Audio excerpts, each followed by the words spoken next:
Cette décision n'a jamais été débattue publiquement. Pourtant, elle concerne déjà des millions de personnes, et personne ne pourra revenir en arrière. Dans plusieurs pays, des décisions administratives majeures, attribution d'aide, contrôle, évaluation de dossiers, ne sont plus prises par des humains.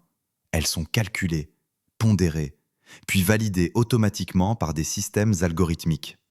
Officiellement, il s'agit d'efficacité. Officieusement, il s'agit de vitesse. Trop de dossiers, pas assez d'agents, des budgets contraints.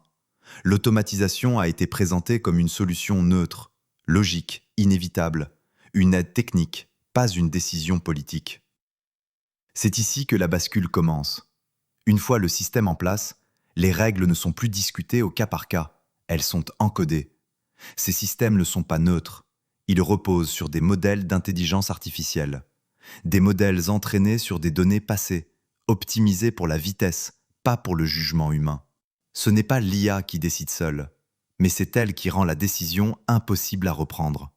Ce qui était autrefois une appréciation humaine devient une probabilité statistique. Tu ne contestes plus une personne, tu contestes un calcul. Et très vite, même ceux qui utilisent le système ne savent plus exactement comment ils décident. Revenir en arrière devient alors presque impossible. Parce que les humains ont perdu la pratique. Parce que les procédures ont disparu. Parce que les décisions sont devenues trop nombreuses pour être reprises à la main. L'automatisation n'est plus un choix, c'est une dépendance. La question n'est pas « est-ce que le système fonctionne bien ?» La vraie question est « qui est encore responsable quand plus personne ne décide vraiment ?» Cette décision a déjà été prise. Elle est en production. Et elle ne fera probablement jamais la une.